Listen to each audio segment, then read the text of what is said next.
Hello Foodbank volunteers. I just thought I'd show you how we're set up now after doing this for a week or so, if anyone's coming they can see. So I'm just stood outside the Methodist Centre here, and we've put a traffic cone in the entranceway there to stop clients coming in.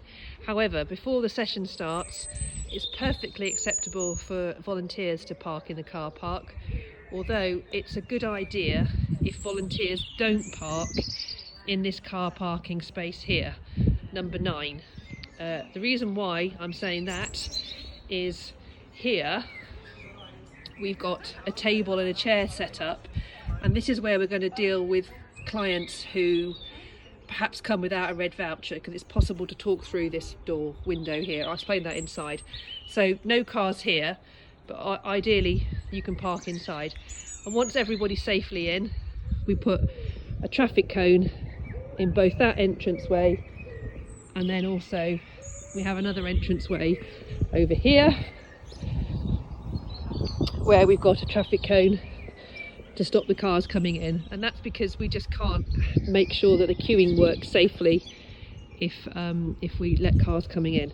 Right, so queuing and traffic warden. I've got Mike here. Mike is one of our queuing marshals today, and he's got a high-vis jacket on so that if anyone turns up, it can be very clear. He's obviously got volunteer on the back, very clear who is a volunteer and who is a client.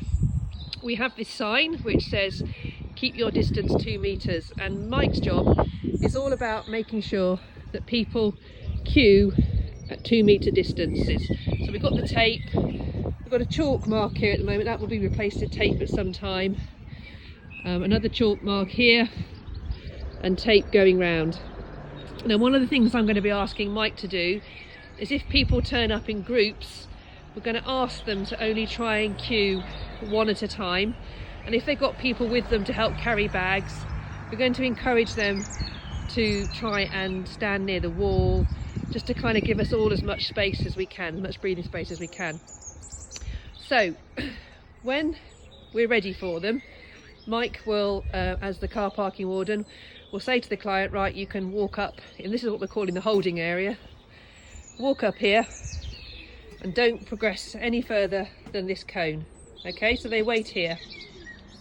And then what happens is the team leader is behind this table here, and when the team leader is ready, they will say to the client they can step forward from that cone.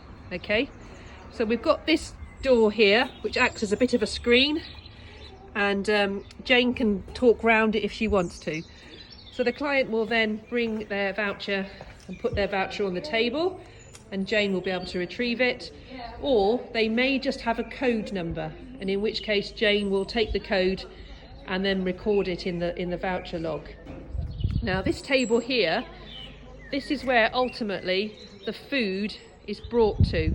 Okay, so the client comes here, presents their voucher, and is then asked to step back behind this window door here. Jane, or the team leader, will then collate the information onto the voucher log sheet. I'm just going to see if we've got an example of a voucher log sheet here. Here we go, there's the voucher log sheet. Jane will put the details in there, and she's got a white envelope, as we always have, to put the used vouchers in. Okay, and they will go into a box for me to retrieve at the end of the session. So team leader, you've got your log sheet and your envelope.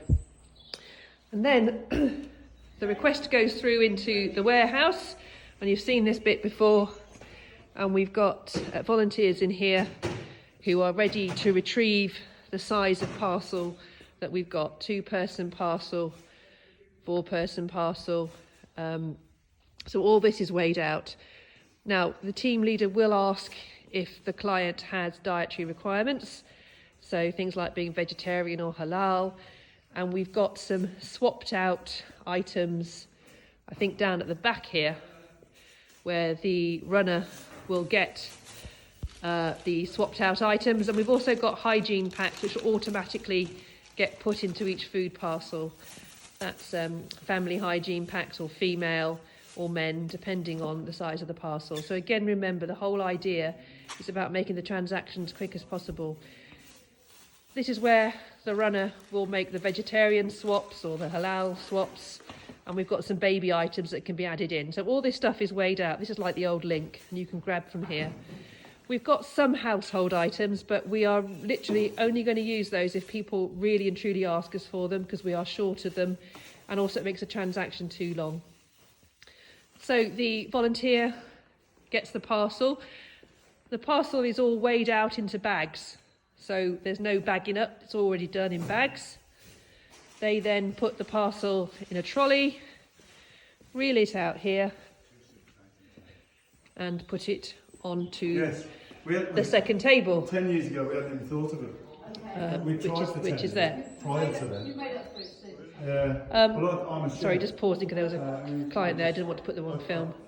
And then obviously after each table, each client comes, the team leader will wipe the table down, and they have to wear a blue apron to make sure that they don't get any cleaning liquid that might have virus onto their clothes.